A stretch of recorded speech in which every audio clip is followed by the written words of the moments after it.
I've been reading. I'm a Jesus girl. Hey, Jesus girl. Hey guys, wonderful Wednesday to ya. I hope you having a fantabulous week. I hope your day is rocking the planet. Y'all know our motto. We don't let nobody kill our vibe or steal our joy because of what?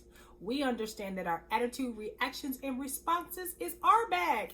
That's our decision to dictate how that will be on this day. So you can keep your toxicity, your attitude, your tripping, your shade throwing, all that way. Because as for me and my house, we're going to keep it pushing around here with good attitudes. We flip through the Rolodex of our mind, grab a hold of those things to be grateful and thankful for, because we understand that shifts our mood. That makes us put everything in perspective, even you. And so that's how we're going to do that thing. Something fishy. I smell something fishy, y'all. I tell you, smell a little something fishy. So yesterday, I came in the house and the smell literally knocked me out. I was like, this is a smell from hell. What is this smell? Now, mind you, I thought what had happened was some lobster I had got some days ago actually may have went bad, because like, you know, when you open the refrigerator, I smelled a little fishy smell and I was like, okay, I got one more day. So this is what I'm thinking. And so yesterday though, when I came in, I mean, the smell knocked me out. And so I go, I'm like, what is that smell? Go to the refrigerator, took the stuff out, got the stuff out, and it wasn't, I still smelled it. Like it actually wasn't that. What had happened was there was some fish that I had forgotten about that was tucked back in the bottom of the refrigerator because I had put it there to unthaw and I had forgot about it. And so I had to take everything out though of the refrigerator to find what that fishy smell was. First off, it was not what I originally thought it was. And second, I had to take everything out. And also because that smell had permeated through everything. Like it was gross, y'all. It really was gross. And so threw it out, took everything out, everything got thrown out. Still, you smelled the smell. Well, then had to clean out the refrigerator. You have to, you know, bleach it and all that. So when I come home today, of course, it smells like my plug-ins and my air freshener. So what I simply want to say today is that the fishy smell permeated over, I mean, I have Febreze plug-ins, I have automatic air fresheners that spray at time intervals, and yet it permeated. Each day it got a little stronger till it permeated. It overpowered everything I had put in place to actually not smell these types of smells. Because here's the kicker. Spoilage, bad smells are an indicator that something is rotten. It is actually good that things rot and get a foul smell, because if it didn't, you wouldn't know that something was wrong. Like we'd be eating rotten meat and fishes and stuff if there was not a putrid smell when it goes bad. 2021, you and I. Is there things in us that have gone bad that is permeating through all areas of our life, and we're leaving a stench? You know how you know if you're leaving a stench? If you have a bad attitude, if you can't get along with people, if there's always conflict surrounding you, if there's always drama, if you get just angry at the drop of a dime. dime. If you don't like people, and I'm not talking about our introverts, because there are people that, genuinely their personality is they'd rather not, but they can deal and be with people. If you're finding that if you cannot even be civil, and if you can't rationally handle whatever is coming your way, then that means something in you has gone bad. So how do we find out what that is? First of all, talk to your people. I mean, your people, the best indicator of how you really are, a mirror for you, is the people that know you best. So having an honest conversation, not a superficial one, not no yes mans. I mean, your real people to say, hey, how's my attitude to you? How's my demeanor?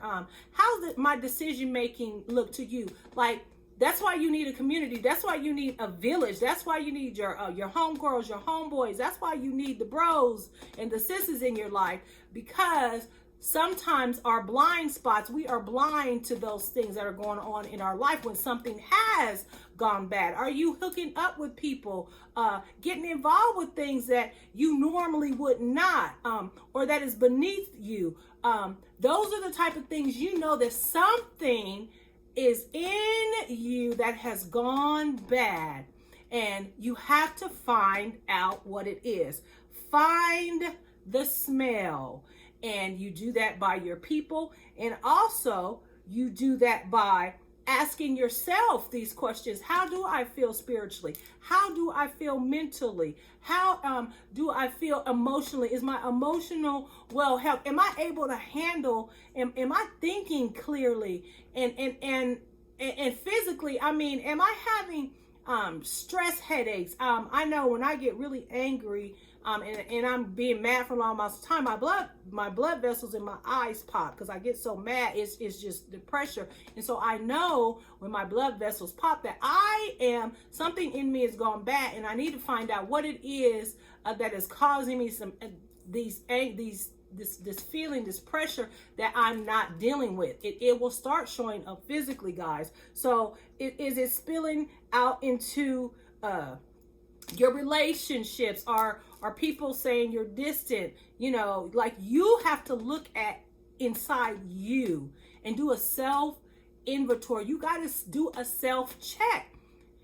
We'll do it on our jobs. We'll evaluate, on our jobs to get the raises. We'll do evaluations to see if this is the right person for this particular thing, but we don't evaluate ourselves. It's critical that we start doing that, because we need to find out what is it that has gone bad in us that has now permeating in all other areas of our lives. Even if it's not all areas, it is permeating in some areas. And so that's why you have to take everything out, because like what I thought it was the lobster, and it was actually some other fish that had went bad. It could be what you think is wrong really is not. That's just a symptom of what actually the problem is. So that's why you have to take everything out.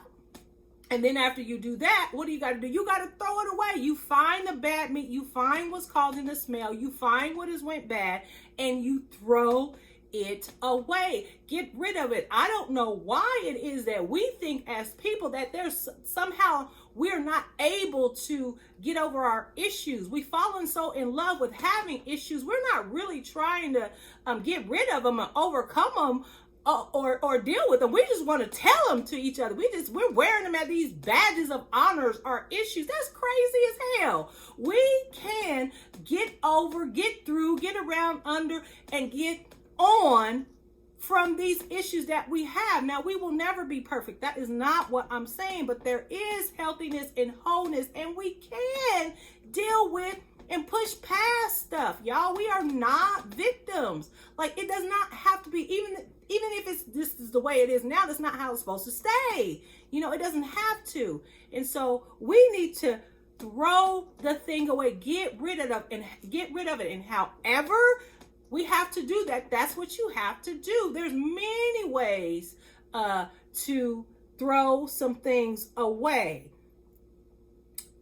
You can deal with them emotionally, doctors, therapists, some sort of counseling, your spiritual leaders, your mentors, or people that are holding you accountable, or the trusted folks in your life, or if you are one that wants to walk through there, we got Google. Google has so much information, but you got to be careful that it's valid information. But it's easy to check sources, check the source of the things. But there's no reason to be uninformed about any issue, right? That we could possibly have.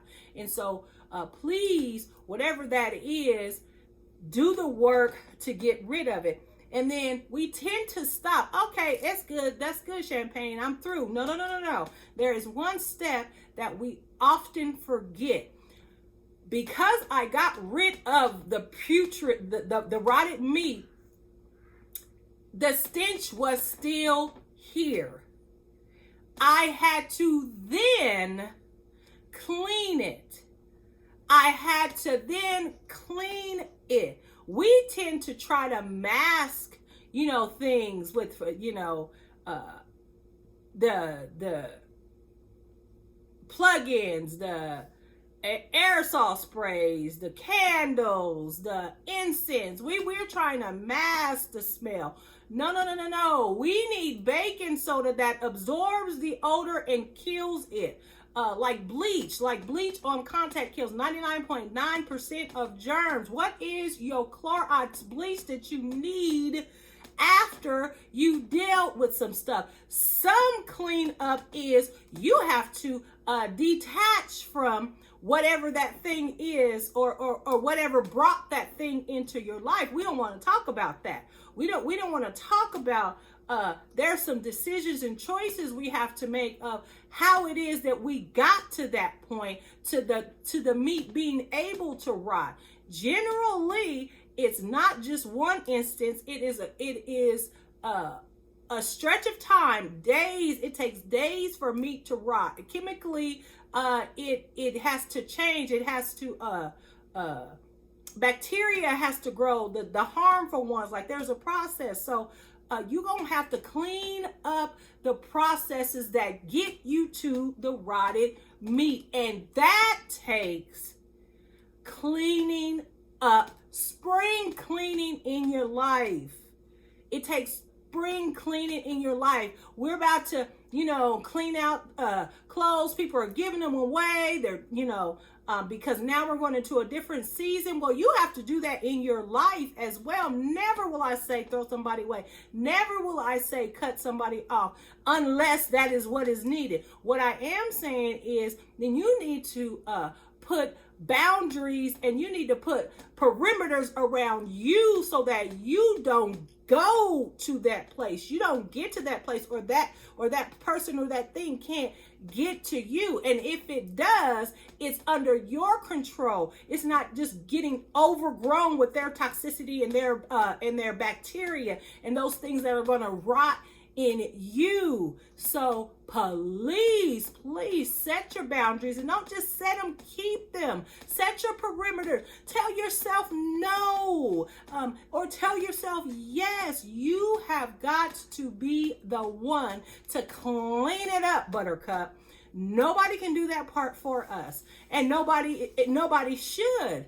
You know what it takes for you to be healthy, for you to be whole. You know that. And so it's on you to be the one to put the things in place to ensure that happens. And here's the best part about the whole thing. Once you do that, it seems to be contagious. Have you ever, when you clean out the refrigerator, when you got it smelling so fresh and so clean, that then drives you to want to, okay, so let me clean the bathroom. Okay, so let me clean this. So let me clean that. So it's like a domino effect. And how many of us know that how we're living is not just affecting us? People are watching us. And so what you do can honestly help the next sister or brother, the next child, the next lost person, the next person hanging on by a thread. You can be an instrument in other people cleaning and spring cleaning in their life. And so I just stopped by today, y'all, to simply say, it's something fishy going on. That's all right. Just clean it up. Be blessed. It's now time for Pastor Pay. Remember, you can post a question in my DM or in the comments, and I will answer. You will be my next video guest in the coming weeks. Be blessed, guys. What is the one piece of advice you would give your 16-year-old self? Great question, Kia Harris.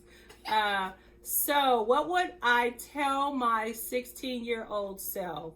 Honestly, I would tell my 16-year-old self, child, be a kid and enjoy these high school years. I actually got pregnant at 15 and I had Kia actually at 16. And so I kind of, you could have still had that, but I chose a different route. I chose to not do the school thing. But you could, even with teen pregnancy, you could still do school. You could still do everything you're supposed to do.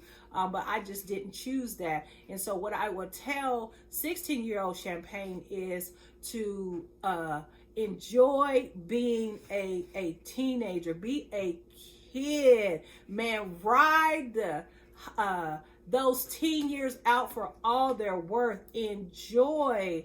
I think that's one of the things people regret so often. I'm Topeka Police Department chaplain, and you hear the stories of, you know, regrets of people, and it's always tied to those things that they didn't do. And so please, I would say enjoy the teen years. And I would say, you know, those passions and stuff, don't let us try to tell you who you have to be and who you need to be. Find your way. Listen to yourself. Trust yourself. Now, you're still developing, but I would say, you know, go after what your passions are. I will also say, because you don't know when your death date is, if you're 16 and you're going to die at 25, you're really old. But if you are going to die when you're 80, you know, then at 16, you're really young. The point is, you don't know the day. So you need to ride this life till the wheels fall off. That's what I would tell her. Girl, you better do every experience you can.